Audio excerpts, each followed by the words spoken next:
Thank you so much for joining us here on Rogers TV Ottawa. We have a fantastic lineup for you tonight. We are, of course, like you, anticipating an incredible night here. We've been waiting for this election for what seems like months.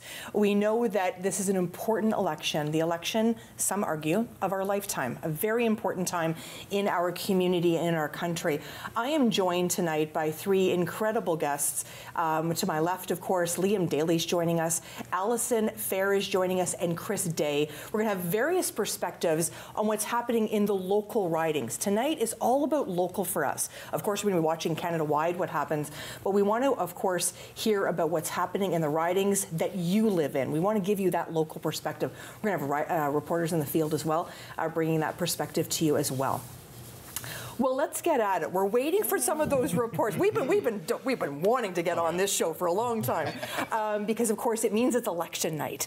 And I remember when I was 10 years old, I used to love election nights. It hasn't changed for me in 44 years.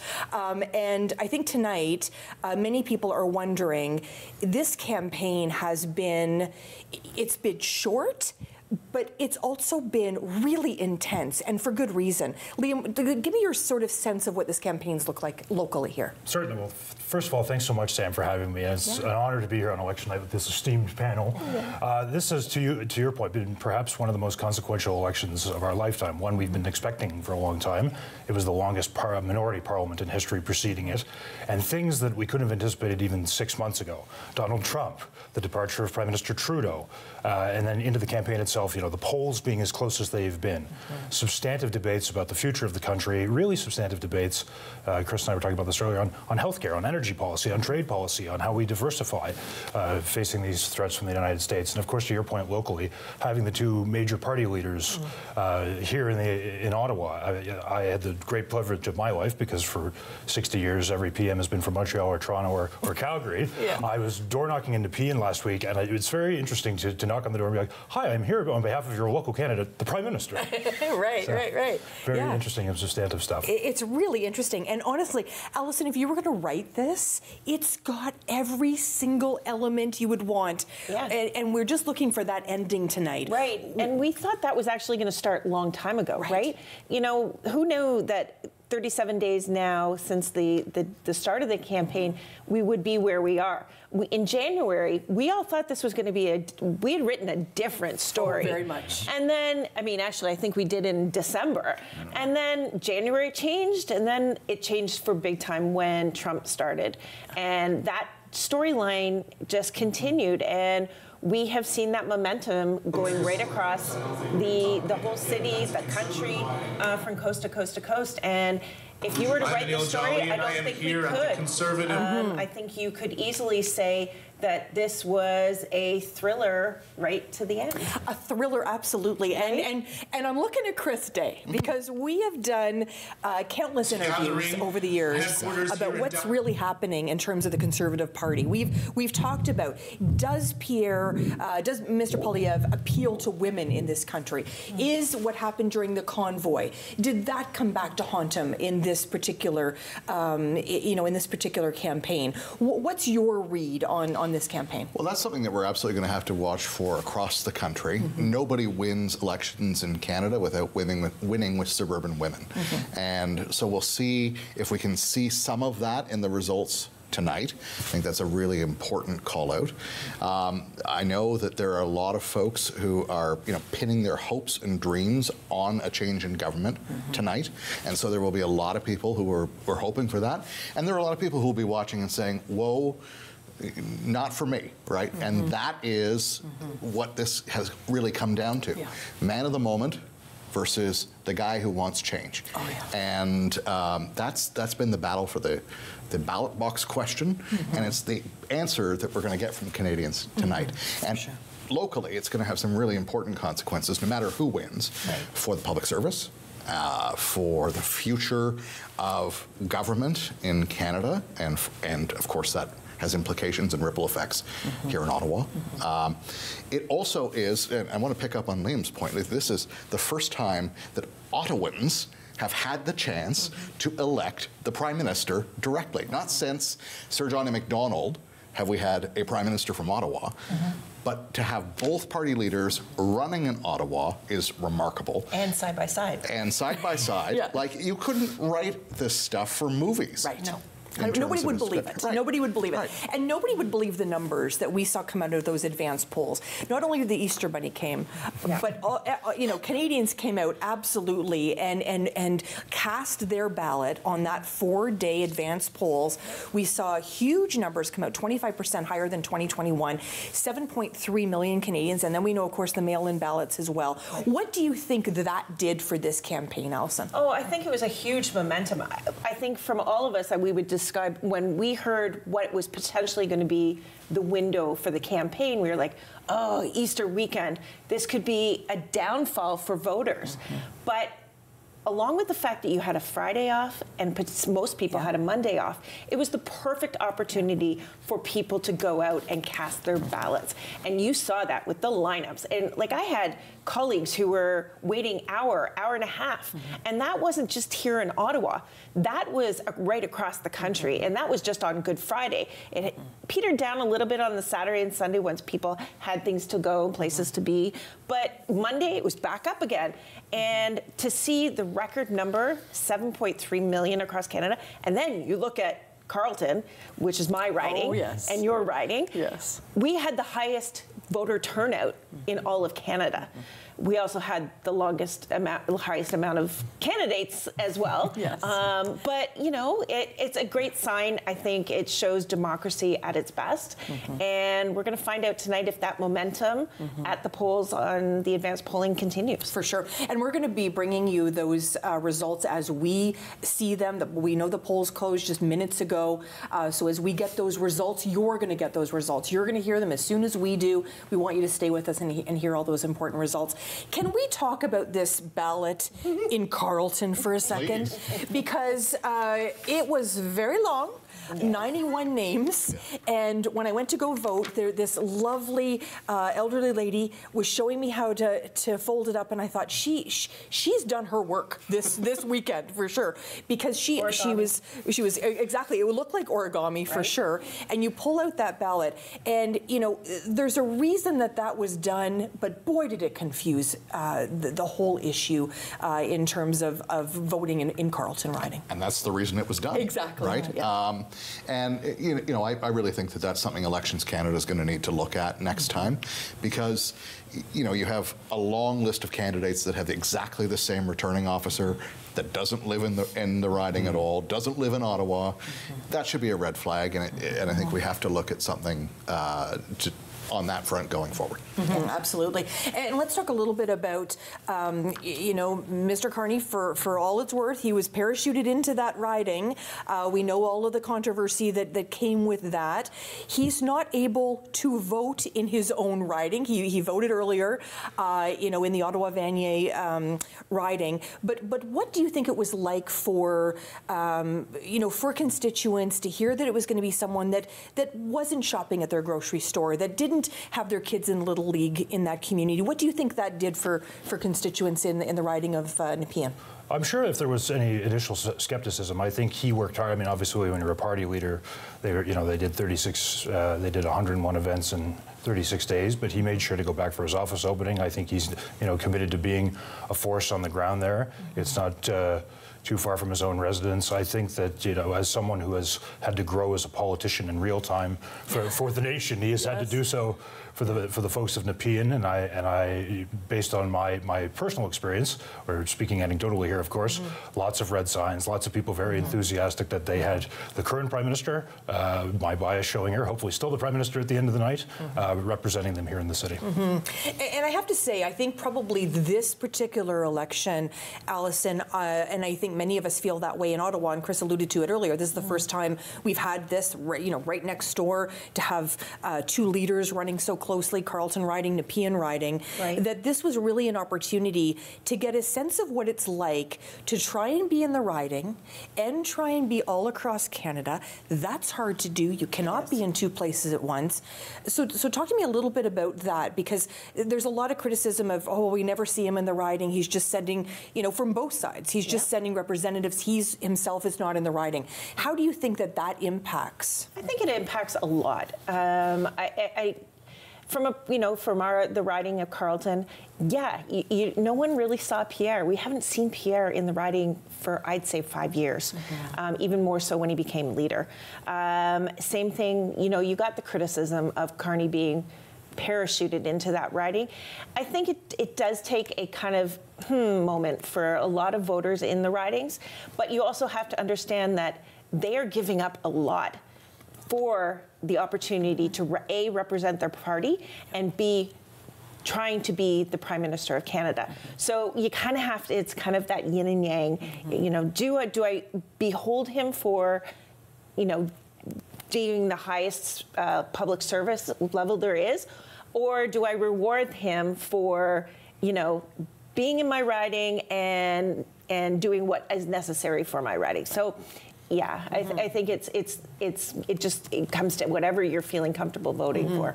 Well, we know Stanley's Old Maple Farm was the place where he was welcomed back into the community last night. Standing on trees last night. Thousands of people coming out to that event last night. That must have been, for all intents and purposes, no matter what happens, the perfect way to sort of welcome him home. He must have felt welcomed home.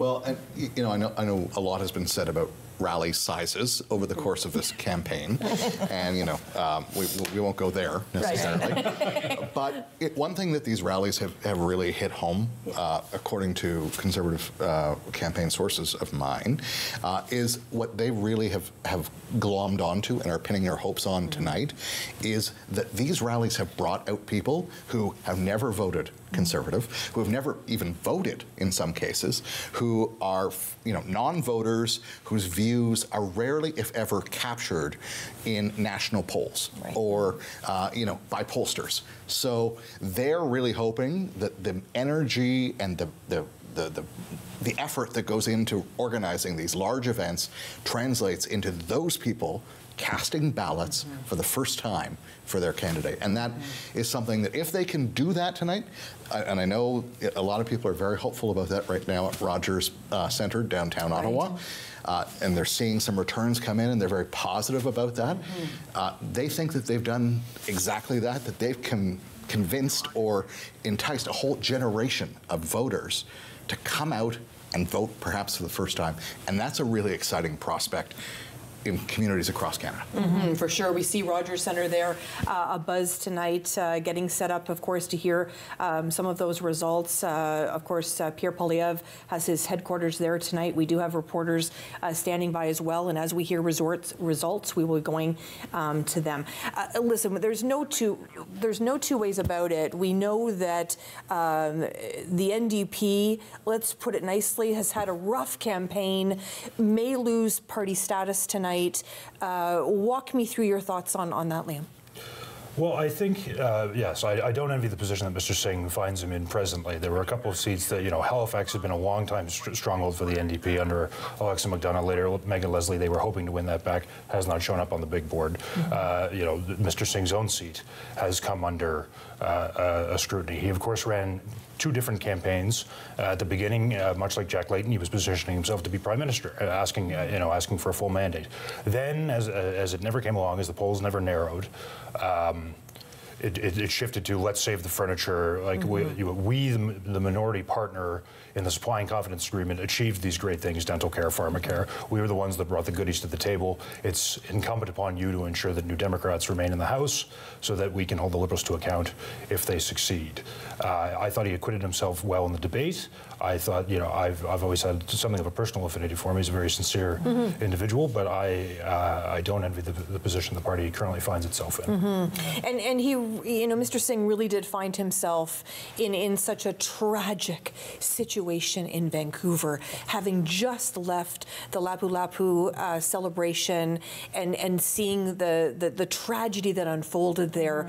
And he did, I think, what any good leader would do. I think he did what he needed to do. Was he just was there for the people. There was no. I really do feel he did not politicize that. You could hear the stress and the heartbreak in his voice. Yeah, definitely. I think for a leader who comes from that area, his riding is very close. and literally leaving that, and then the tragedy happens, struck a chord that, you don't get this. And all the party leaders suspended their campaigns.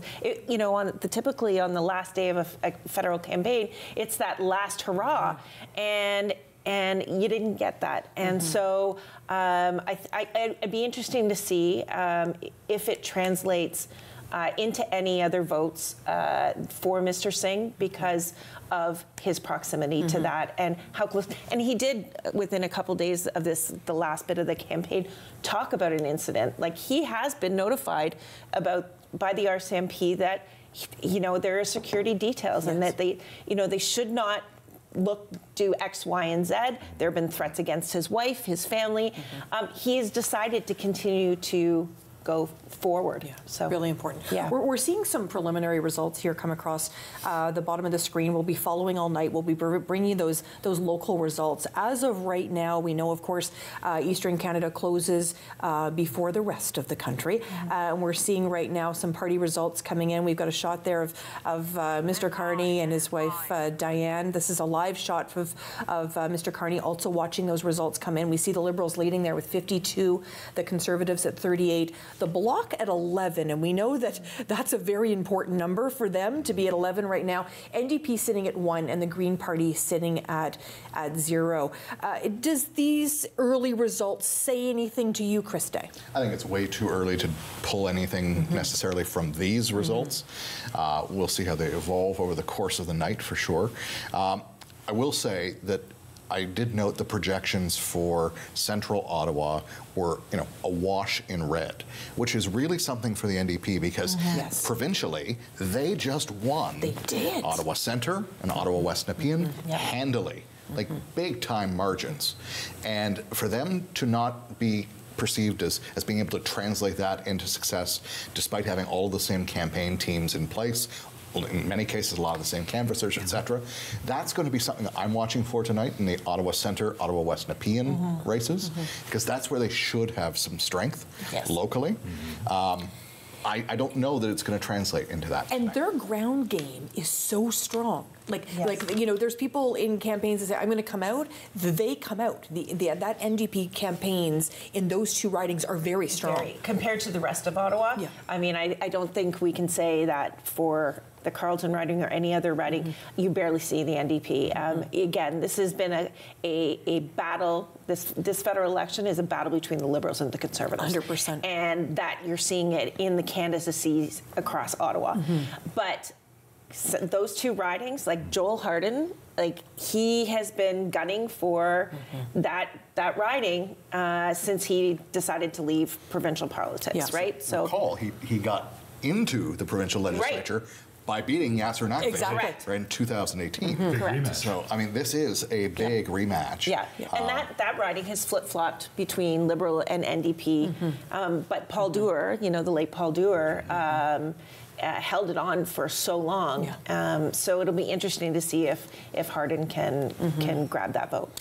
One thing I want to, the big number tonight, we've talked about big numbers all night, but the big number tonight really is 172. We know that we've gone from 338 ridings to 343. We know that the increase of 5 ridings is going to make a difference. We know that we need 172 seats to get a majority tonight. Any prediction early on from you tonight? Yeah, well, it's looking a little shakier earlier on than we might have projected, although the Eastern numbers are swinging back, hopefully to what the Liberals would be hoping for, to retain what they had in the Atlantic, which was unthinkable 9 months ago, and winning back some of the things that they had in 21-19 and even far back as 15. That block number that you pointed out a couple minutes ago is significant. I think this is, if the Liberals are going to win a majority, this is what forms the backbone of it. It's how they lost it in 2019 when Francois Blanchette was able to bring the bloc back up to prominence, and I wouldn't say back from the dead, but from 10 seats back to a major player. If Quebecers are feeling the sentiment enough to shave it off, then that will be really in play. And of course, and I'm sure my panelists will speak to this, my fellow panelists will speak to this in a second, but Ontario, big battlegrounds. The Conservatives have been working very hard in this city and across the country in the 905 and other places to break through. And then, of course, later in the evening, battleground BC.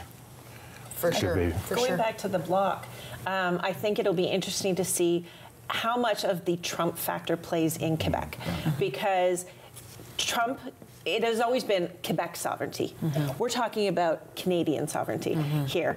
And as passionate as Quebecers are about La Belle Province, they're very passionate about being Canadian as well.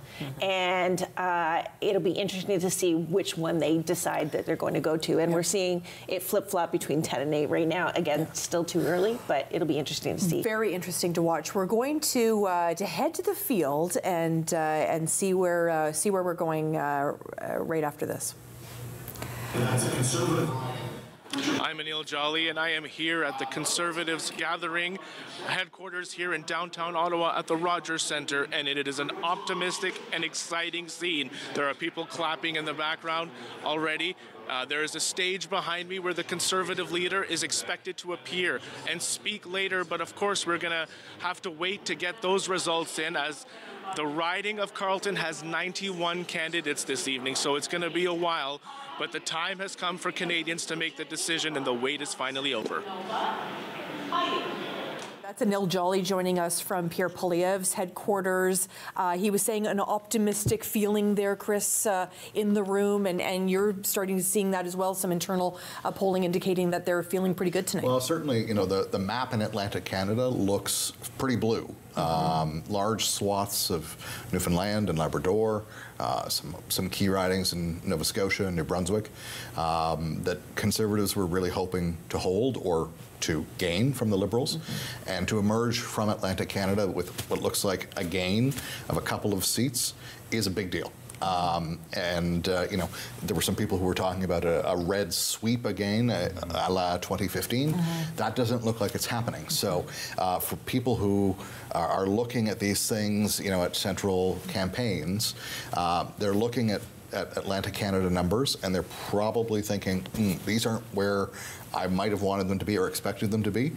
Quebec becomes really important at that point, and then of course Battleground Ontario. Yeah, for sure. And you know, I'm thinking you brought up earlier about the public service. I mean, this is a very important issue here in this city. People are very nervous. They went to the polls nervous, and I think that's going to be reflective of what we see here in Ottawa, and we don't maybe see that story across the country. Would you agree with that, Liam? Certainly. And if I may, I would just like to pick up on something that Chris said a second ago that's very interesting, and I think indicative of, you know, having never seen two national parties, 39, low 40s, like neck and neck like this since 1972. I think, you know, speaking to Liberals here in Ottawa and out east, everybody liked the advanced voting numbers. Everybody liked their GOTV numbers. Everybody liked their numbers of identifieds. And I'm sure the Conservatives felt the exact same way too. Like these are, you know, it's at 38, 39, but a very rigid. You look at the Conservative rallies; it's a very motivated base. The Liberals feel very good about theirs, so it's leading to a difficulty to predict because everyone's GOTV operations have been so effective. It's really going to be an interesting, in terms of the public service. Any thoughts there in terms of how we're feeling about the public service here in this community? So, well, certainly there's been two major flashpoints, I think, on that since the 21 election. Obviously, there was the PSAC strike in the spring of 2023 that had, you know, affected a large swath of people across the city, and we'll see if that plays out in any local ridings this evening. Obviously, Mr. Poilievre was not the leader in 2021 and has made promises to cut back on the size of the public service, and whether that affects in Carleton or ridings across, I think will be a very live issue. Yeah, really, really interesting. I'm just going to, I'd like to head to Joel Harden's riding. We have a reporter in the field. We'd like to go there now. Good evening, everyone. I am Delamine with Rogers Television, reporting for Canada's 2025 federal elections, right here from downtown Ottawa. We are here at Joel Harden, the NDP candidate for Ottawa Centre's campaign party. I'll be reporting live from Ottawa Centre as the results roll in. There is a lot of anticipation here as the NDP try to secure as many seats as possible for the House of Commons. We'll be reporting live as the news rolls in. Stay tuned with Rogers Television. It's interesting to have, of course, you know, people in the field all over, our reporters in the field all over tonight. This is going to be one, as we mentioned, going to be very interesting to see what happens. We know that those two gentlemen know how to knock on doors, right? I mean, there's ridings where you're like, someone's okay doing it and someone's really good. Those two are both really good at it. Oh, yeah, they're experienced, as Liam said. GOTV, GOTV, for those who don't know what it is, it's Get Out the Vote. Yes. So, I mean, it tends to be inside baseball language, so I thought I'd help out the viewers there. But yeah, they are huge game players when it comes to knocking on doors and getting out there. And I know I have a number of colleagues within my office who are doing that and have been doing it every night for the last 4 weeks, just to get people to find out where they are leaning. You had in 2021, you had 74.8% voter turnout. So it's extremely high. And a lot of public service downtown. Proximity to Parliament Hill to be able to, so it'll be interesting to see where they lie, because I know for a lot of my public servants friends, there was a lot of hesitancy about this election and nervousness because of what Polyev was saying about cuts to the public service. And they're like, I don't know what this means for me. So do I vote for me or do I not? So again, well, it would be interesting to see how the public service within Ottawa votes. And many people too sort of looking at that CBC conversation as a cultural conversation. Would you agree, Chris? Well, I think private media are doing a great job in this country, including tonight, reporting on results, providing local analysis, and giving people the news that matters in real time. And I think that's a wonderful community service that's being done, including on this station. I would also say, just to Alison's point, that for the first time in a long time, the Liberals and the Conservatives are both talking about shrinking the size of government, shrinking stopping the growth, which has been ridiculous over the last decade, to be honest, and saying we need to control our operating expenses so that we can actually spend money on the trade-enabling things that we need to compete on the world stage against a Donald Trump. So, but I think where I was going was that prior to this campaign, it was the nervousness came from the Conservative side, because we didn't hear that from the Liberals at that point. It was, I'm hearing it a lot of the cuts. We need to cut in CBC. We need to cut the, the public service in various ways to save that money, which is understandable. But it comes at a cost of the people who work and live and work here in Ottawa.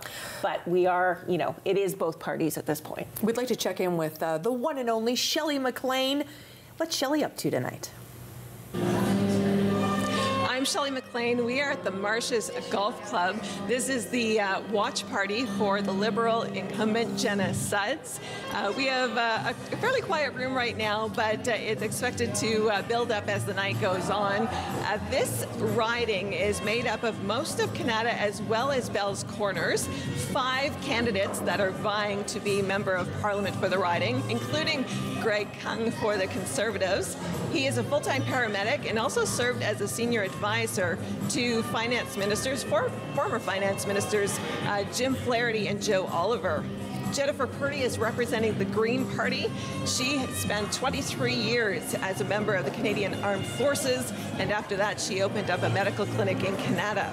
The Centrist Party is also represented in this riding, as well as the Green Party, by Melissa Simon. Her background is in social work.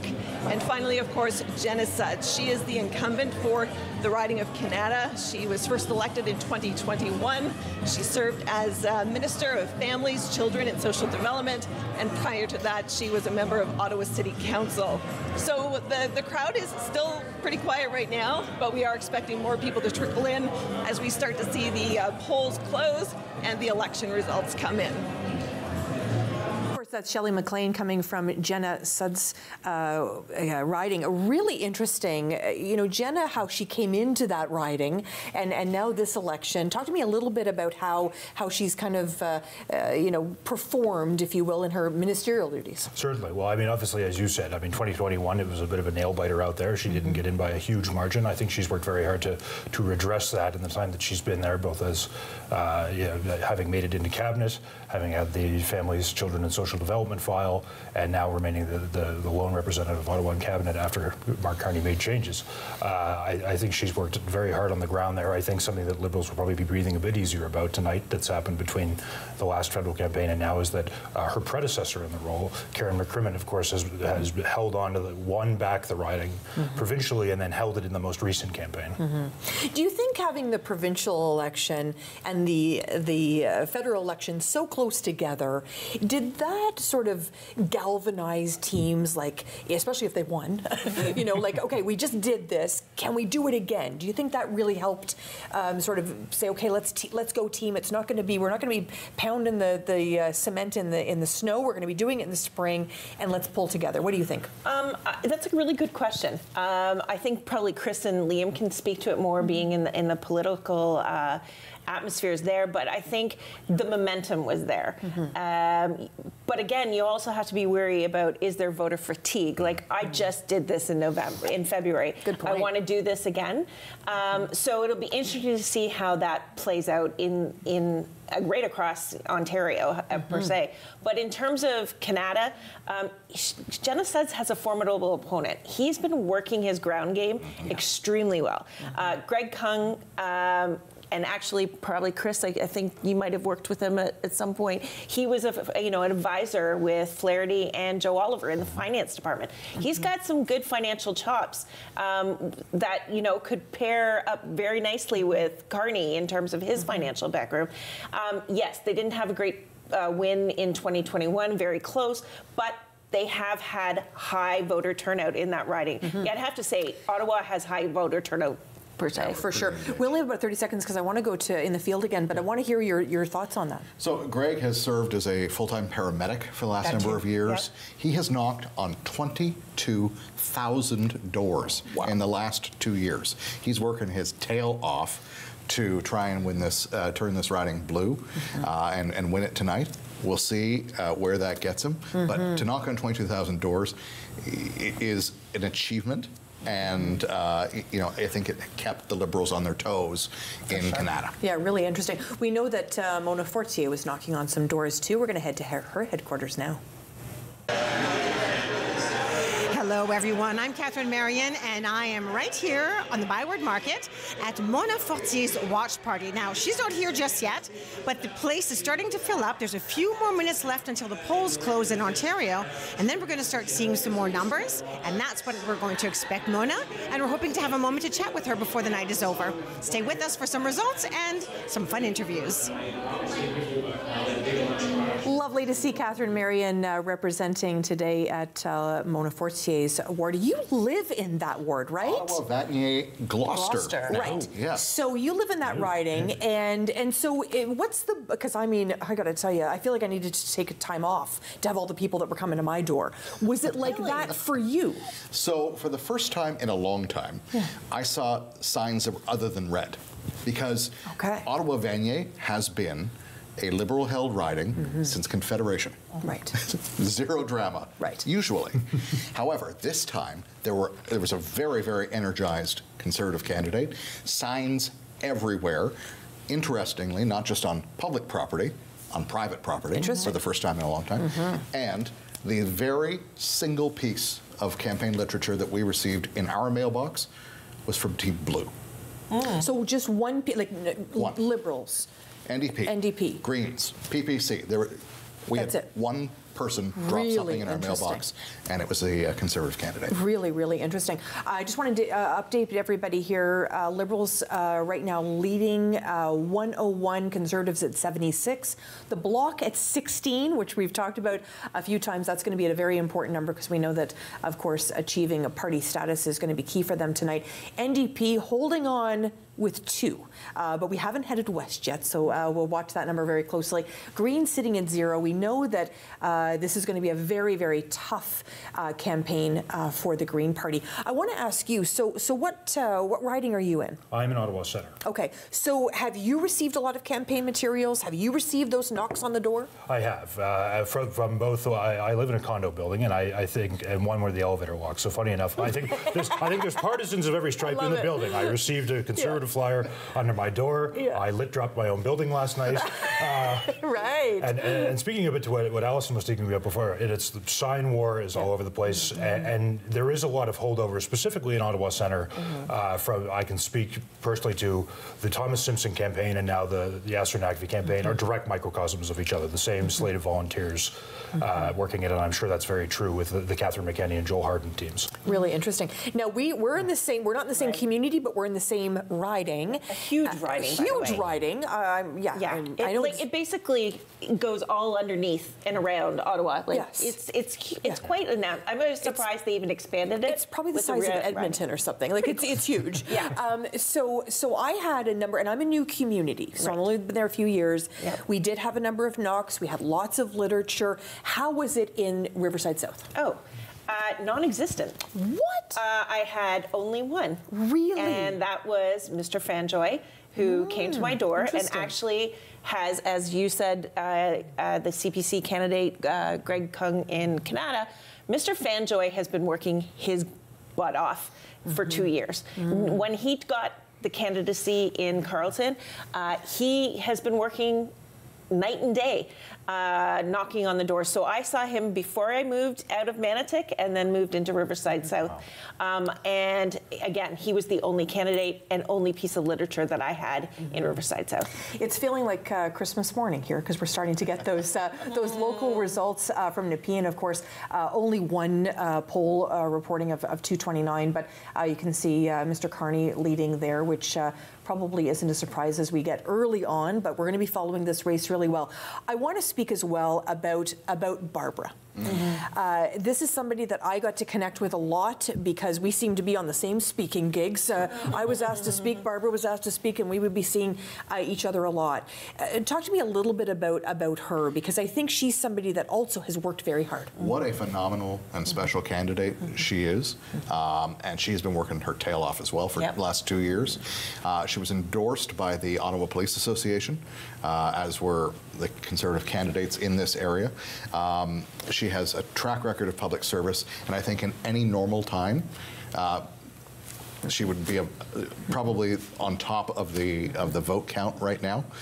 These are not normal times, as we all know, but you know, she's worked very, very hard, and we'll see how the numbers shake out. Some early results here from Ottawa South. We see Mr. McGuinty leading by quite a number there. This is not a surprise. Ottawa South has been a McGuinty stronghold for many, many years. So this isn't a surprise tonight. No, I mean, one of the longest standing great get out the vote operations that there is. And of course, Mr. McGuinty has only enhanced his own status since the last election, now serving in cabinet as a Minister of Public Safety, called into the baptism by fire, I suppose you could say, given that it arose just at the moment where the Canada-American border became a hot issue in politics once again. Really interesting. We're starting to see those results as well for Ottawa Centre. Yasser Naqvi leading there. And once again, 2 polls out of 227. We've got lots to go here.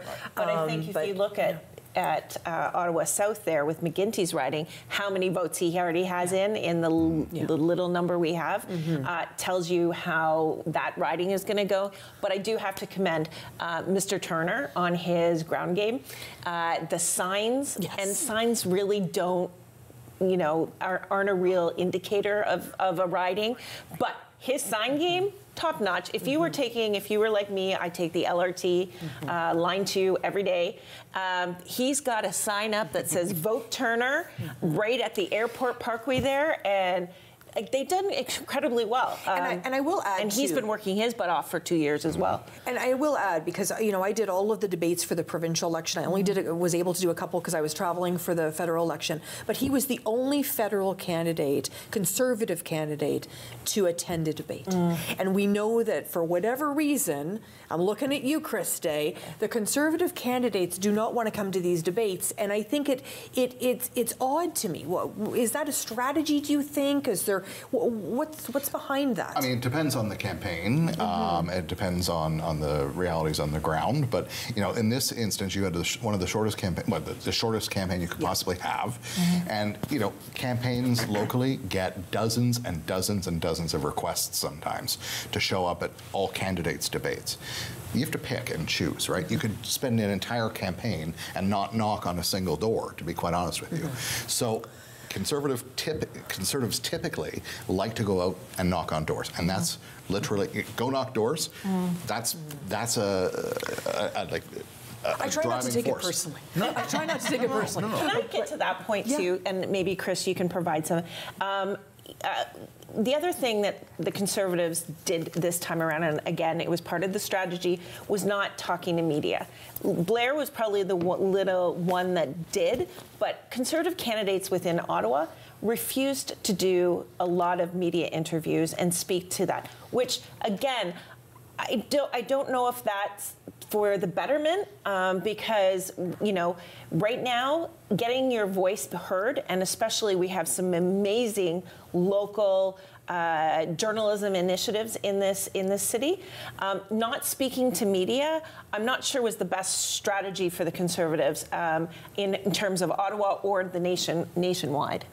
But what are your thoughts, Chris, on the media? Is that a strategy of the Conservatives, or is it just, like you say, they're picking and choosing their opportunities? We know Mr. Polyev. You know, if he's eating an apple doing an interview, I mean, it comes across kind of arrogant sometimes. But sometimes people say, you know what, the media person wasn't asking the right question. So it's this pull and push with the media sometimes. I pity the Apple interviewer because he asked terrible questions. I know he did. Like just god awful, uninformed questions, and he got taken to the woodshed for those. But you know, again, you get more interviews than you could ever grant, interview requests than you could ever grant in some campaigns. And you know, Conservatives have taken the route to speak directly to voters. So they have their own channels that they can go to speak directly. They go out and knock doors. They go to community events and speak directly to voters, rather than through a mediatized filter. If you were to go down to the CBC headquarters downtown and spend 25 minutes or however long it takes to get in the morning on the LRT line you know, to go down for a 5.5-minute interview where you may get a share of voice that is 1:30, and then you take the LRT back another 40 minutes if it doesn't break down, right? Yeah. That's 2 hours out of your day where you could be out talking to people where they are.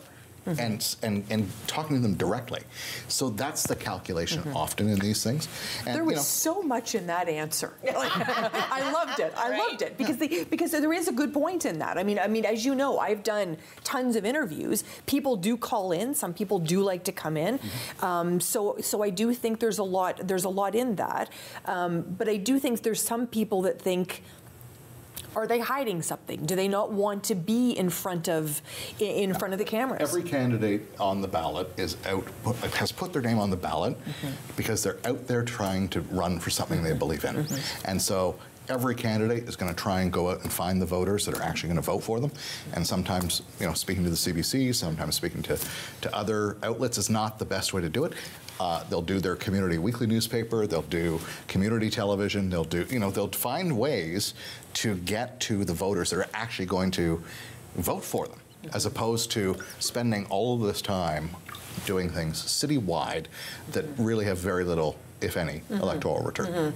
Interesting perspective. Now, talk to me a little bit about, Mr. Carney and sort of how he came in to that riding. Because there's no two ways about it. It was controversial. We know that there was some backroom discussions. It didn't really bode well, in terms of arriving in that riding. Do you think that has hurt him in this particular campaign, in this election? Well, it's interesting because the speculation around where Mr. Carney was going to run goes back to around the time that of 2021. There were rumors that he was going to run in that election and that David McGuinty may be retiring. And speaking, of course, again, biasly, very glad that he did not. There were rumors that he may run in Vanier. I think around the time that Mr. Arya was disqualified from the Liberal leadership race, for questionable fundraising and other things that have not yet been disclosed, it felt like something of a fait accompli. I think because Mr. Carney does live in this city and has served here as the governor of the Bank of Canada and has deep roots here, that it made a lot of sense to make the case on the ground for why he should represent that riding, and I think has worked diligently and hard to overcome any ill will that there may have been. Well, and I think his wife has worked really hard in that riding as well. She's made herself present in that riding as well. For sure. The one item I want to bring up as well, we think about, let's just go back 120 days. We know that many people thought this was going to be a lock for Mr. Poilievre. He was going to be the leader of this country. He was going to lead this government.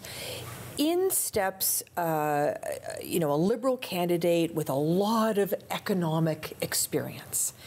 Do you think in any other climate, if it was not the threats that we're getting from the South, if it's not a Trump sort of tariff war that's going on right now, do you think we would be in the situation we're in right now? If it was a Chrystia Freeland, if it was another candidate, do you think this is a very different race tonight? Oh, it would be definitely a different race. Carney came in at the right time.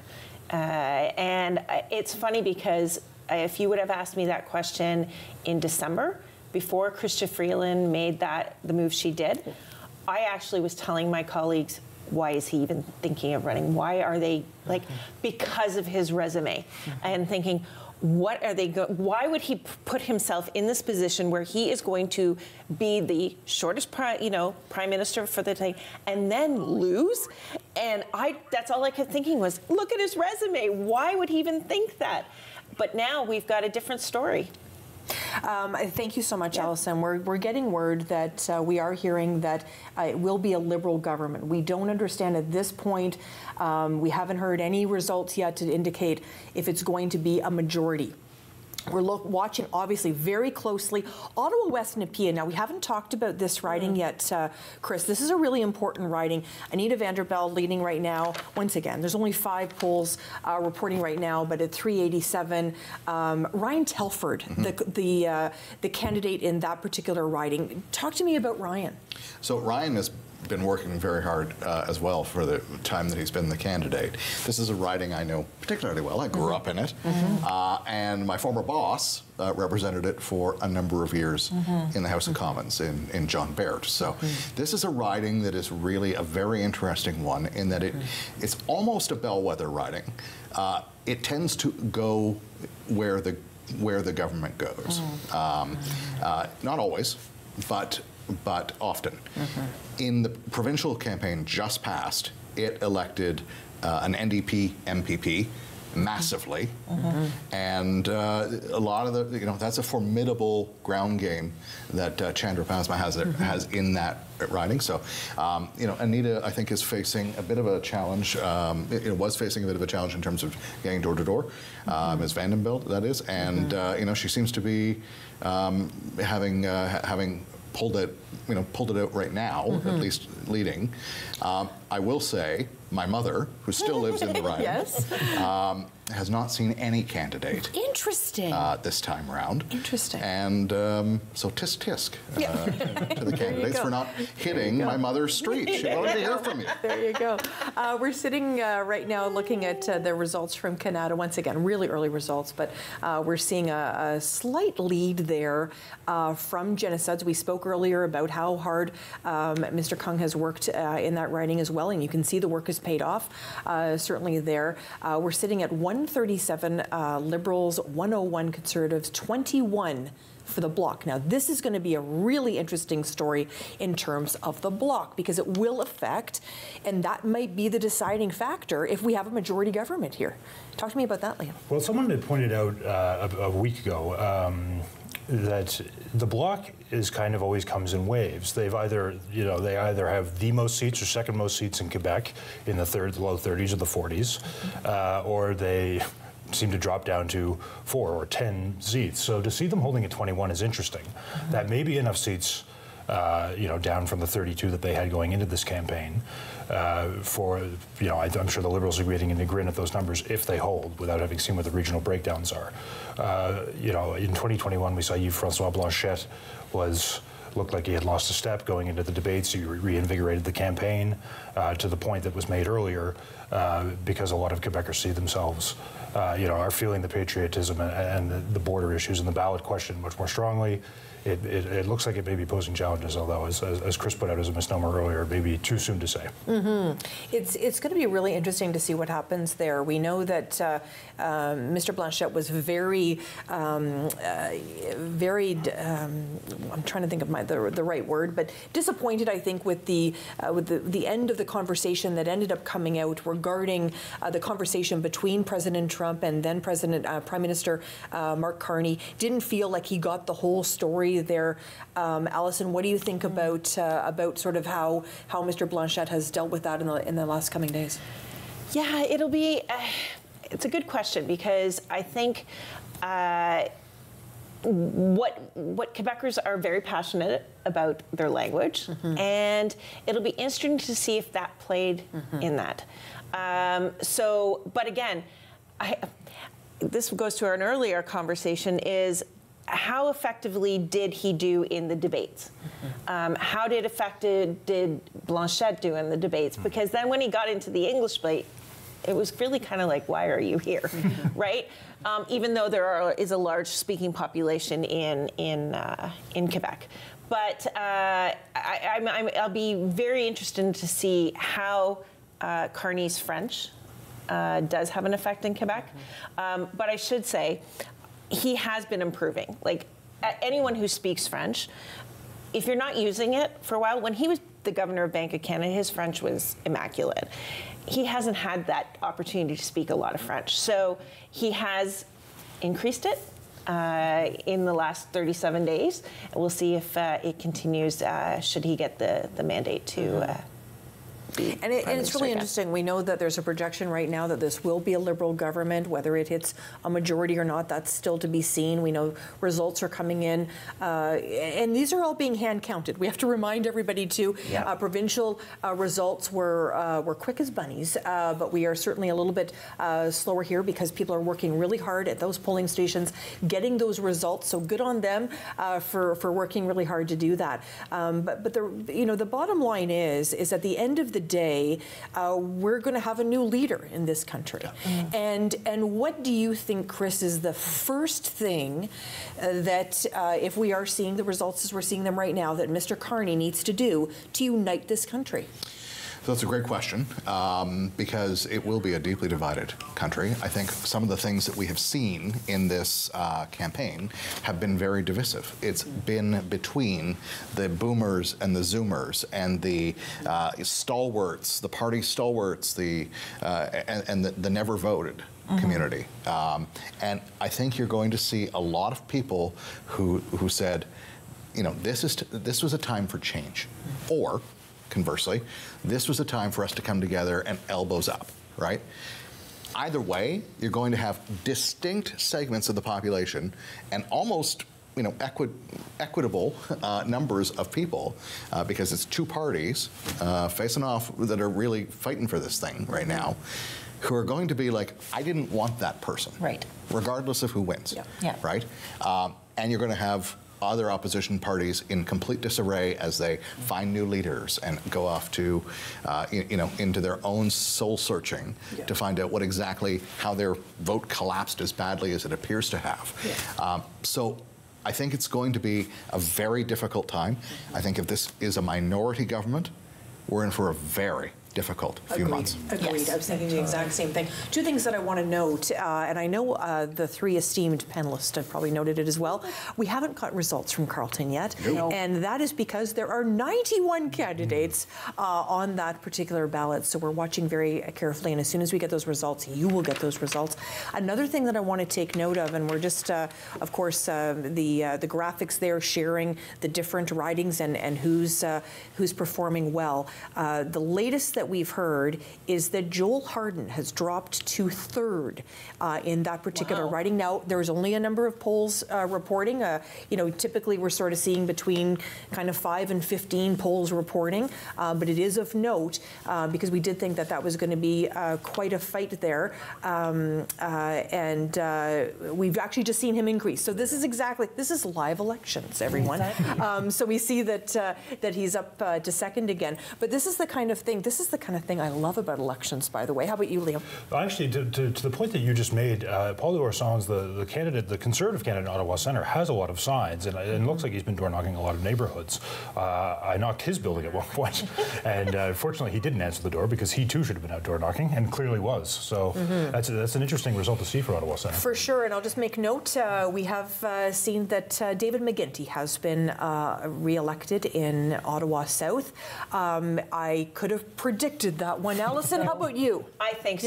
Yes. That was a no-brainer when it came to, and again, my heart goes out to Mr. Turner. All the candidates, like when you are faced up with an incumbent, but someone who has a history. Like he's been in the House of Commons since Poilievre has been there, 2004, right? They both got elected in the same year. He has a huge amount of experience. His family goes way back in terms of politics. So yeah, that one was a pretty one. I think you really have to be passionate about politics to consider running against McGuinty at this point. For sure, that's a really good point. Right. We watched very quickly there, Lanark, Frontenac, Scott Reed leading there. Not a surprise there as well, Chris. No, not at all. Very, very deep roots in the community. His family, of course, has the giant tiger business that has become a great Canadian success story. Yes. And he's a constituency guy. For sure. So he listens to his constituents very, very closely, fights for them, and they're going to reward him tonight, I'm sure. For sure. We know that the 2021 election was on the heels, well, still feeling like it was in the pandemic. I mean, we look back on it, people were nervous to drop materials. It was just a very different feeling. When, when the House of Commons sort of, I'm losing my words. Yeah, when it came back in terms of, sorry, I'm getting something in my ear. So when we dissolved Parliament, so when Parliament went to this election, we know that there was 152 Liberals at that point, right? So right now we're sitting at 147. So we're inching towards that number of 152. We know they need 172. So give me a sense of these numbers. What are you thinking? A lot of this is going to, I mean, again, as long as the Bloc holds at that number, they were down earlier in the night. They've seemed to swung back in the Atlantic. We're about to go to Western Canada, where obviously the map gets much more favorable to the Conservatives, but the city of Winnipeg, British Columbia, the northern Saskatchewan riding that they would have won under the old boundaries, or under these boundaries in 2021, it looks like a majority may still be in play, but it might be a bit too soon to tell.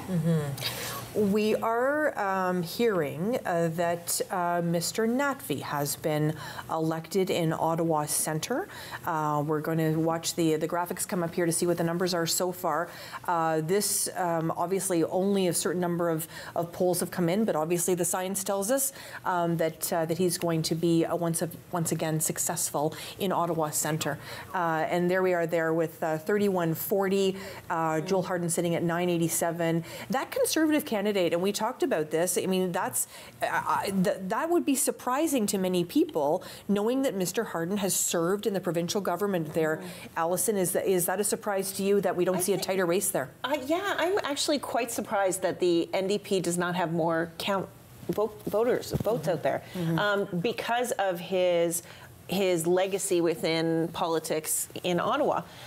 He came into this very confident that his experience in the provincial legislature would garner him, I would think, at least a little bit more votes there.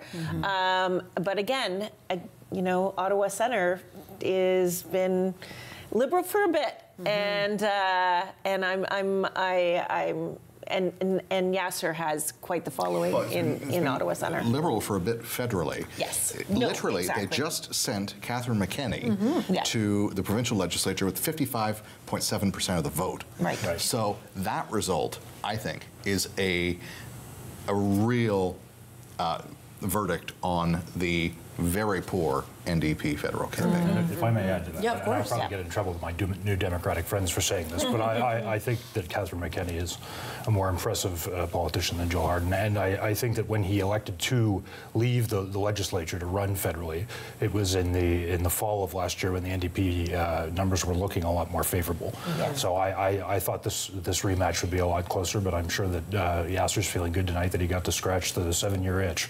And I think too, when we come, kind of talking about Catherine and Joel for a second, I think there was a lot of people that really did feel like they did want to see her as mayor. So they're kind of, putting her to the provincial seat, trying to get her back into the mix, if you will. Yeah, and as someone who voted for Catherine for mayor was fearful of the rumors that they may run federally, and I thought Yasser would have had a much tougher time if that had been the case. Yeah, interesting. So if they would have voted, if they would have ran in the federal race, that would have been a really interesting race. Potentially, but I mean, they may have suffered the same fate as Joel Hardin. I mean, local campaigns matter. They really do, until they don't. Right? It sounds like a consultant hedge, I know. That's right. But it really does. It really does. There are so many factors that go into these things, and the national campaign absolutely matters in these things. And I think you're seeing that. You're going to see that over and over and over again tonight. There's only 6 NDP candidates across the entire eastern half of this country who are either leading or elected at this point. I don't know any of them are elected yet. That's leading or elected. And that is devastating. Yeah, absolutely. 100% agree. But again, that's the story is, when you asked me at the beginning, how would I, narrate this story? That is the story that they would have had. It's a question whether Jagmeet should have lasted that long hanging on to the Liberal agreement, right? He kept hanging on, we know, because he wanted to ensure that pharmacare and dental care went through. But he also didn't want to see Poilievre elected. And was that to his detriment? Should he have pulled the plug a little bit earlier? He may wonder for a long time if it was worth pulling the plug in the fall when they were at 21 and the Liberals were at 16 nationally. Correct. I can guess that his party members won't be waiting that long to render their judgment on this. I think this is probably the end of Jagmeet Singh's political career tonight. We're going to head to Rogers Centre now and see what's happening here. It looks a little blue there. A little blue. At Rogers Centre. That, of course, is the headquarters for Pierre Poilievre.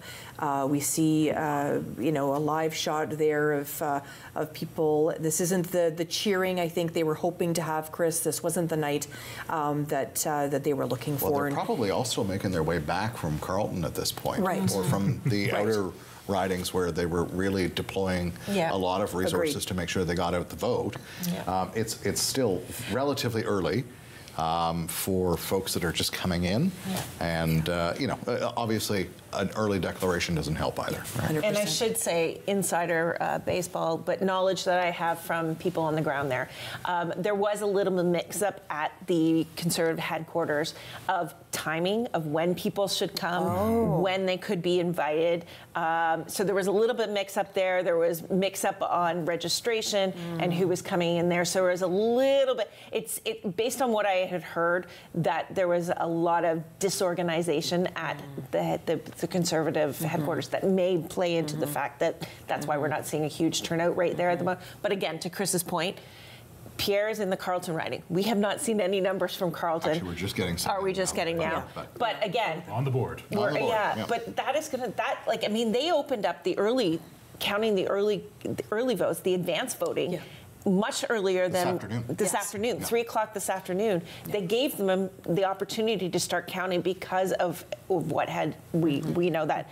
And fun color fact that I did find, Election Canada, because I love color, 97.03 centimeters is the length of that ballot in Carleton. Well, there you go. So there you go. For trivia, when you're playing trivia. When you're playing trivia. Keep that in there. You wanted to add something. Well, no, I do want to say that to your point earlier, right? Each of those ballots, the tens of thousands of ballots that were cast in Carleton has to be counted by hand. Yes. And so every campaign has observers in every polling station checking every ballot to make sure that it is marked appropriately, marked correctly, and can be counted. And so to go through long ballots like that. And what else I found, so in my research for this tonight, is that a normal ballot, like in Ottawa Centre or whatever, 100 of those would take 10 minutes to count. Because of the length of this, it's going to take 33 minutes for 100 votes, to count 100 votes. Wow, that's incredible. I want to share some breaking news, if you will. Anita Vanderbilt has been elected in Ottawa West. So she is the candidate that will, Ottawa West Nepean, my apologies. And I wanted to share that with you. We're going to see those numbers now. So Anita Vanderbilt, Ottawa West Nepean, has been elected there, and she's the incumbent, of course. Really not a surprise here. We know that there was some hard work done by a lot of candidates there, but she's come out the victor. Yeah, absolutely. If I may just pick back, not to stay long on the longest ballot question, but it's to the point that you made and Chris made at the beginning of the night. Elections Canada has their work cut out for them, and to the extent that we could safeguard against this in the future, though many good for democracy, et cetera, et cetera. We've had two examples of this in the last year. The Toronto-St. Paul by-election last June was the first test of the longest ballot committee we saw in real time. The result wasn't declared until 5 o'clock in the morning. The LaSalle and Marde Verdun by-election a couple of months later, they had gotten a bit better. The results came in early morning, but better still. So it's an experiment. We're seeing a science experiment in real time with Elections Canada on how much better they're getting at these things, hence why they probably started at 3:30 this afternoon. Well, and that goes to our conversation in the makeup room before the show, was Sam and I were talking about why has election, and maybe, I don't know if someone has the answer here or will be able to tell me otherwise, but why has Elections Canada not gone the way of our Ontario elections? Because we had a very simple, smooth sailing way of counting the votes. You put in your vote, it went scanned into the machine, it tabulated all of them, and now we are here hand counting all these votes. I think there's got to be a better system. I think we're now 2025. Let's update Elections Canada's process of it feels tabulating like the votes. 1992, doesn't it? Right? Yes, I know. It feels like a long time ago.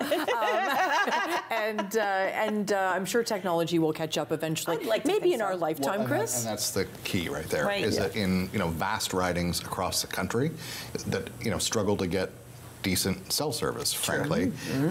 Having the mechanisms in place to feed those ballots in and get read and sent back accurately in timely ways, reliably, that is what is holding it back. So let's all work on that. Yes, also, right. I love the old school tonight. I love the way it's coming in. I kind of feels a bit nostalgic, really. But those quick results are always nice too, as well. We know Prescott Russell, the Liberals are leading there, which is really interesting. Not a surprise there. This is a new candidate. Any thoughts, Liam? Do you know Ms. Marginelli? Not very well. Frank Giuliano was the outgoing MP and obviously worked there very hard, was elected quite healthily a couple of times to a point that Mr. Poilievre kept making during the campaign. The same MPs, the same ministers. Well, one of the unique challenges the Liberals have faced tonight is that they have 38 people that have not reoffered. So a tough challenge across the board in any election to retain incumbents. Obviously, in 06 and 04, tons of Liberals not reoffering allowed Mr. Harper to build the pathway to his government.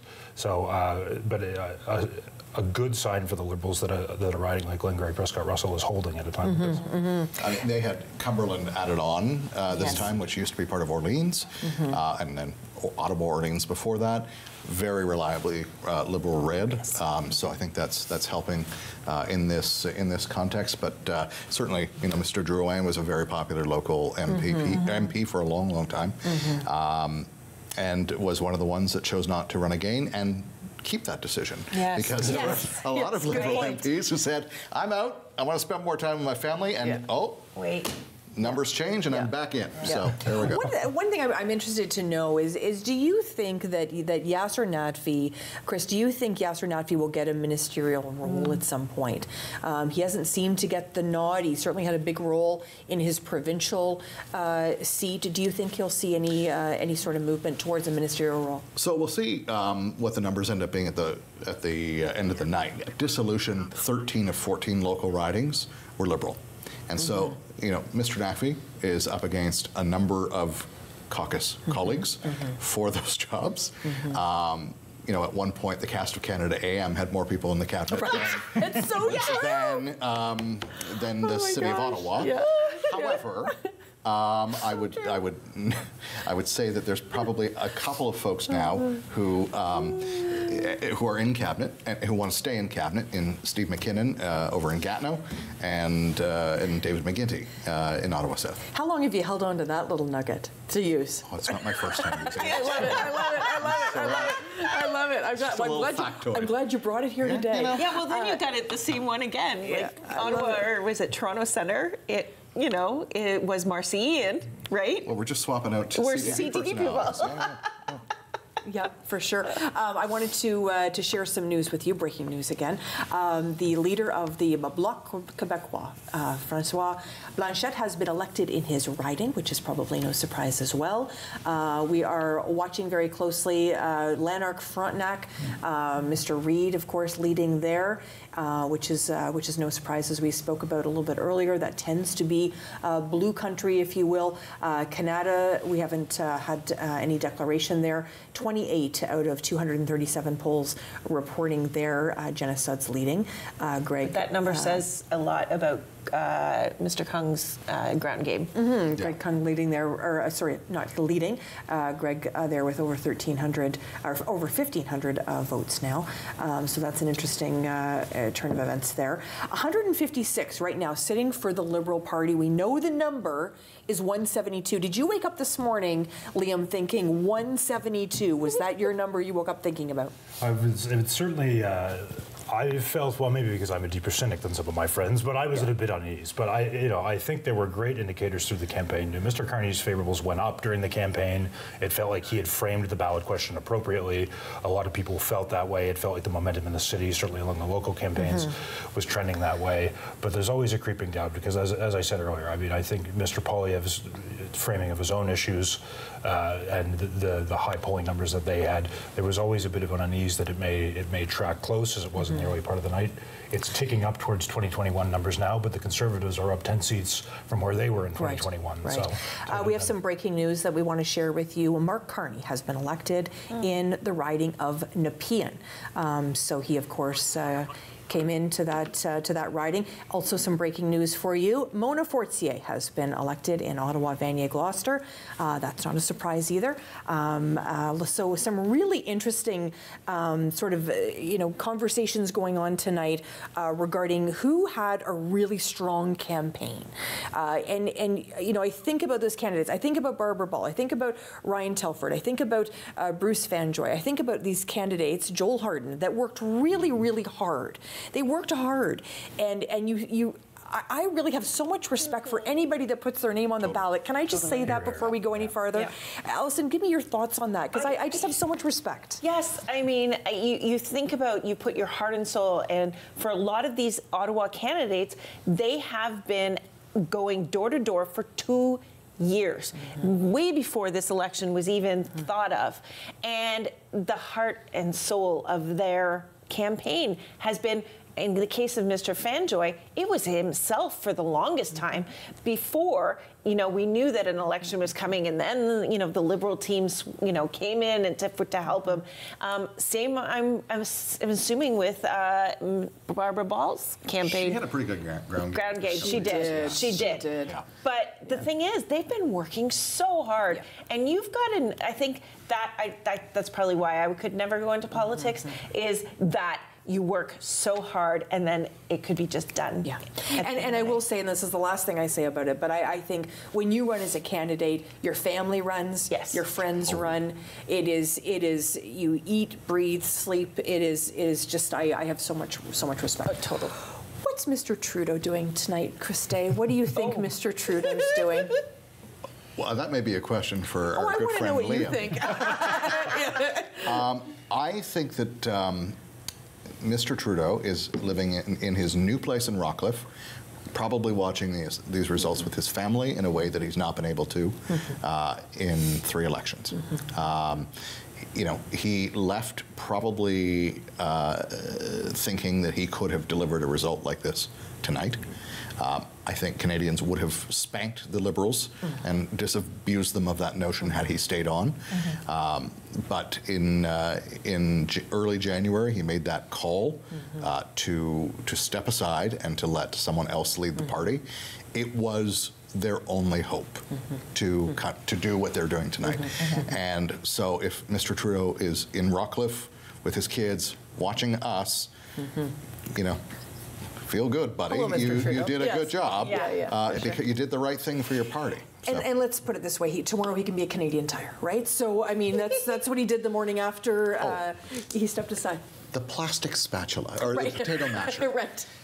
Who buys a plastic potato masher? Was it silicone though? No. And it can just get stuck in the door. It does. Yeah, it just gets stuck in the door. It does. What do you think metal. Mr. Trudeau is doing tonight? I was coming to you. Don't worry. Well, I appreciate that very much. No, I think Chris framed it. That I hope he is relaxing and resting. And I'm sure that the competitive spirit within him believes that if he had been able to contrast his vision of Canada with Mr. Poilievre's, that he would have succeeded. I don't know if that's entirely right, but I do think that upon time and reflection, his legacy will look better and better. And to have the foresight that he did to step away when he did, I think was good. He was out obviously early in the campaign working for Marjorie Michel in the riding that he still holds in Papineau.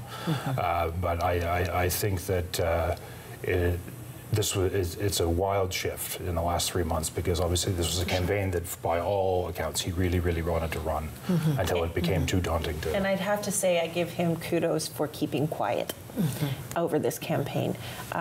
You know, we normally see former leaders coming out. We did see the Conservative Mr. Harper, the former Prime Minister, come out and support Poilievre in a very public campaign, television campaign.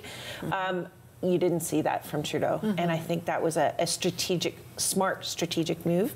Not saying anything, not doing anything that would bring that, you know, past. That's right. Well, I would say that he might need to keep his powder dry, because if Jean Chrétien is any indication, he's still out there campaigning at 91 years old. Yes. So if Justin Trudeau takes this election off before coming back as a legacy PM campaigner, it's probably good to hold the powder dry for now. I mean, to have Jean Chrétien, you know, out campaigning for you and in those ridings, I mean, it did, once again, I'm a kind of a nostalgic girl, but you know, that was really interesting. Quick note on Jean Chrétien, if I could. Sure.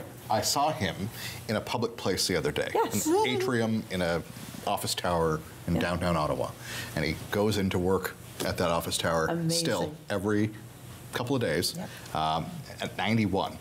He was treated like a rock star. And people were stopping him, asking him for selfies, asking, you know, giving him, it was really quite something to watch. We should all be so lucky that at 91 people still want to stop and talk to us and take a selfie. Hear, Christe. Right? I love that. I love that so much. I want to ask you, Chris, President Donald Trump. We asked what Mr. Trudeau is doing. We asked what Mr. Trudeau is doing tonight. Is Mr. Trump watching tonight? You know what? Mr. Trump already played in this today. You know, he came out on social, and I don't know what that was. I don't know what he endorsed himself. It was. I mean, sure, right? Why not at this point? I think that you know, Mr. Trump is probably among the more satisfied people watching these results, because he has someone across the way that he wanted to see there. He endorsed in the first place. He said, "I will want to work with a Liberal. I can work with a Liberal PM more than the other guy." So we'll see what that means. I would, if I could just say, of course, I just want to point out, we are in a situation tonight with the U.S. that is unprecedented and very dangerous, and entirely of our own making because of diplomatic malpractice in Washington. I'm not going to lie to you. I'm not going to sugarcoat it. Our people have not kept connected to all sides of the aisle in the U.S. in a way that we should expect them to. And for 4 years, when Donald Trump was still lurking and still plotting a comeback, our diplomats were more concerned about being there and seeing Democrats thinking that they had the way forward. And we have to build bridges as a country to both sides, both parties in the U.S., both parties in the U.S. Capitol, because otherwise we find ourselves at a deep disadvantage, and that's what we're playing out tonight. Such a good point, Chris. Thanks so much for bringing that up. It really is. It really is going to be an interesting foray for Mr. Carney. I have to ask you, Liam, is there any concern? You might be a little bit nervous. I'm going to ask you this question, but it's okay. Is there any concern that Mr. Carney has not been an elected official? He was the governor of Canada, of course. He played a really important role in global markets and global finances. But you know, whether every politician has had a misstep. We don't have, to Chris's point, the luxury of him having a misstep. I mean, this is jobs. This is people's livelihoods. This is, and I'll put up my hand and go, this is my kid's RESP. I mean, this is serious stuff. This is retirement plans. This is hospitality. I mean, I could go on and on and on. Is there a nervousness that he has not been elected, and that, and I'll just call it the first misstep? There tends to be one.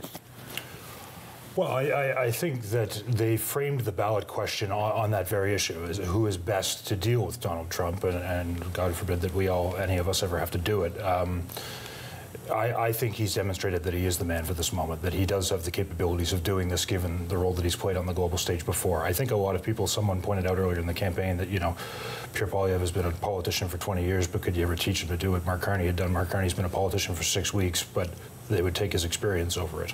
We're all about to find out. I think it's going to be you know, a long and arduous fight. I think it's good that this election, whomever won it, is great. The Canadians got to voice who they want to take this on, and now we can take a Team of Canada approach, the Prime Minister, the leaders of the House of Commons, the premiers, to take the fight to Trump, because it is a truly unique challenge. We've, you know, George Bush, the entry into Iraq, there was, you know, diplomatic difficulties with the United States. Vietnam, there was difficulties with the United States. But we've never faced something like this. And I do think that Prime Minister Carney now receiving a mandate to take it on will meet the moment. Well, and I think, you know, when we think back to that original call with Prime Minister Carney and President Trump, and it seemed to be collegial, and now we're hearing that maybe some of that stuff wasn't said like it was supposed to be said. Does that start him on a rough foot, Alison? I don't think so. For some people, I think it is going to. For those who are the Liberals siding, it doesn't bother them. I think if you are any other party outside of being a Liberal, it's going to unnerve you a little bit. It's going to go to that, well, can I trust him on what he's going to say? But again, I don't think it's going to really play that much. I think what voters are looking for is who is best to stand up to Trump. And his little, you know, comments on his Truth Social this morning just, I think, agitated that if it didn't already. Interesting. We're starting to hear some results from Carleton. Right. We're hearing some interesting results. Chris, are you hearing any? Indeed. Seeing one poll we're reporting so far, with 177 vote lead for the Liberal challenger and Bruce Fanjoy. Again, one poll is one poll. That's how many ballots or how many 91-person ballots have been counted so far? Yeah, exactly. 5. But yeah, no, exactly the point. But certainly, I think you know, just interesting results. Is we've been waiting so long. It feels like to get some results from Carleton. So that's really certainly interesting. I just want to go back to the board here for a second. So we of course Lanark, Frontenac. I think we can probably say that Mr. Reid will have it there, but we're still watching. Those results are still coming in. Only 56 polls reporting there out of 261. And I will say that a colleague of mine who lives in that riding lives closer to Almont. And Almont is a population center that is, I would argue, on the less conservative side for the most part. And apparently the polls there had huge wait times. So we'll see. We don't know where these, which part of the riding this is from. But and again, I think that might be going to your first question. The story, another chapter in this story was how are the lineups that we saw for the advanced pollings, for lineups for even voting. That tends to show the desire for change. And so it'll be interesting to see where we saw these lineups, where if that translates into a change within that riding. Yeah, really. One thing I will also say, just on the macro numbers, I know a number of Liberal friends of mine were hoping to be well over the 172 line before the Manitoba-Ontario border, and we're at 161 to 137. That is, that's not where they wanted to be. No. And that's elected and leading, so those can change a lot. But these are not. They're interesting numbers at this point. And another minority government. Oh my God. I just want, and maybe it's just I'm getting old and grumpy, Liam, so work with me. I just want stuff to get done, right? So it can be really, really challenging to see so many priorities, especially now in the environment that we're in right now in terms of the financial picture. I just want a decisive decision in this country. So I think a minority government will be a hard pill for a lot of people to swallow. Well, and it would be a very uniquely shaped one, because you don't often see, and obviously we're not through here yet, but like 25 for the Bloc and 10 with the two major parties that close. We haven't had a minority parliament like that in quite some time, since the mid-2000s. I'm sure Chris is getting flashbacks to when he was on the Hill through the pizza parliaments of 04, 06, 08, eventually to the majority. Remember those days? Yeah, absolutely. We just got a quick look there in terms of Orleans, Liberals leading in Orleans as well. So Ms. Lalonde leading there.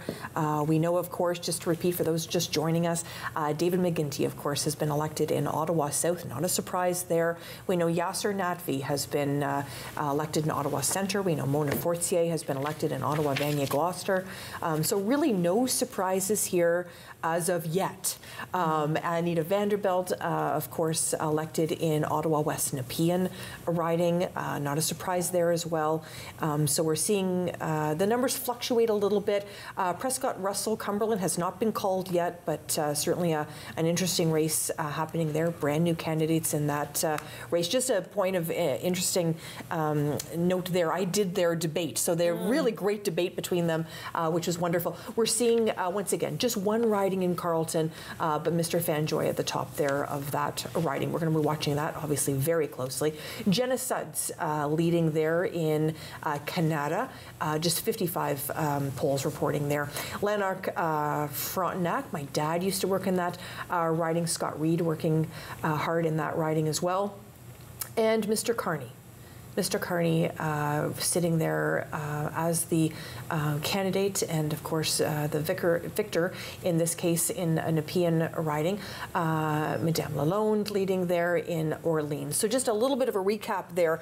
Not a lot of surprises here, Chris, but the night's still young. Right, Absolutely. In terms of Carleton. Absolutely, and we're seeing the numbers change constantly. Here, we're down to 157 to 143 up to the Manitoba border. That is 7 seats flipping one side to the other, and the race completely changes. Right, so. It'll be very interesting. This is a high stakes game. If the Liberals get the most seats, they'll have the right to test the confidence of Parliament, regardless of whether it's minority or majority. Obviously, a lot easier if it's majority, but they'll get the first crack at it. And if they can stay on top of the nationwide seat count, that's the game. And certainly here, voters in Ottawa seem to be saying, more of the same. Yeah, really interesting. Allison, any thoughts in terms of how the NDP is doing? 10 seats there. I'd like to say I'm happy to see they have 10 seats. We did see a flicker of 1 for the Green, which I'm thinking I'd like to see if Kitchener re-elects Morris. Yeah, there. But really, this again, the chapter in this story is between the Liberals and the Conservatives. But the NDP 10, you know, 2 more seats and they just still hold on to a party. We're going to take a break in about 90 seconds, Chris. I just want to bring up the point that when we looked at 2021 and we looked at the issues for 2025, climate really wasn't seen very much in terms of what people were talking about. They're worried about putting food on the table and filling up the gas tank in many cases. Climate got lost. Do you think the Green Party suffered because of that? I think, you know, what got people focused again on our incredible natural wealth is the resources that are under our feet. And how do we get those to world markets and people who want them and need them and will buy them from us? That is an existential thing that we need to figure out in this country. And I think people are going to have to put a little bit of water in their wine in some cases and say, it's lovely to think about that. How do we think about it a bit differently? And when we're talking about Canadian aluminum versus other aluminum, when we're talking about Canadian resources versus other countries burning coal,